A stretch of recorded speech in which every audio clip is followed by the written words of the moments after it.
አገር አፍራሽ ክንዶች የተሰኘ ዘጋቢ ፊልም ተዘጋጀ።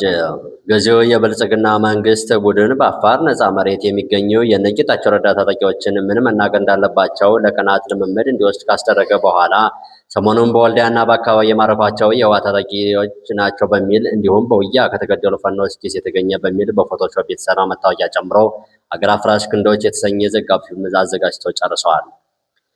ሐሰተኛው ዘጋቢ ፊልም ለሁሉም ሚዲያዎች ታድሏል የተባለ ሲሆን ምናልባት ነገ ወይም ከነገ በስቲያ የሚያሰራጩት ይሆናል። የጌታቸው ረዳ ተጠሪ ነው የተባለው በአፋር ክልል ወታደራዊ ስልጠና እየወሰደ ከሚገኘው ታጣቂ ኃይል መካከል በርካቶች በወልዲያ ዙሪያ ከፋኖ ጋር ሆነን መንግስትን ስንዋጋ ተማረክን በሚል እንዲናገሩ ካስጠኗቸው በኋላ መስከረም 22 2018 ዓ.ም በፋና ቴሌቪዥን ቀረጻ ተደርጎላቸዋል።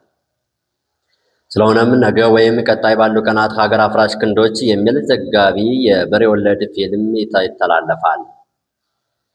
ጀንበር ያዘቀዘቀችበት የብልጽግናው ቡድን ሰሞኑን ወሎ ቤት አማራ ላይ የደረሰ መራራ ሽንፈት አይደለም በዘጋቢ ፊልም ቀርቶ የቀረው የእዝ ሰራዊት ቢደረደርም የሚሸፍን አይደለም ሲሉ የፖለቲካ ተንታኞች አስረድተዋል። ሱ-35 የተሰኘ ተዋጊ ጀት ተገዛ። ኢትዮጵያ የሩሲያ ሱ-35 ተዋጊ ጀቶች ግዥ መፈጸሟ ታወቀ። ከሩሲያ ግዙፍ የመከላከያ ኩባንያ ሮስቴክ ሾልኮ የወጡ የውስጥ ሰነዶች የሚያሳዩ ሲሆን ለሱ-35 ተዋጊ ጀቶች ወደ ኢትዮጵያ ለመላክ ማቀዱን ለመጀመሪያ ጊዜ ማረጋገጡን ብላክ ሚረር የተሰኘ ጠለፋ ቡድን ኦክቶበር 2025 ይፋ አድርጓል።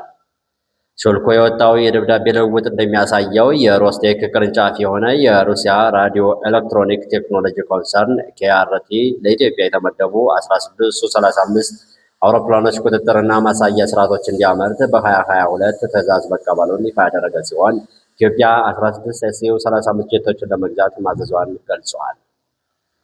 ኢትዮጵያ ከአሁን በፊት ከራሻ የገዛቻቸው ኤስዩ-27 ጀቶች በኤስዩ-35 ለመተካት በማቀድ ግዥ መፈጸሙ ተገልጿል።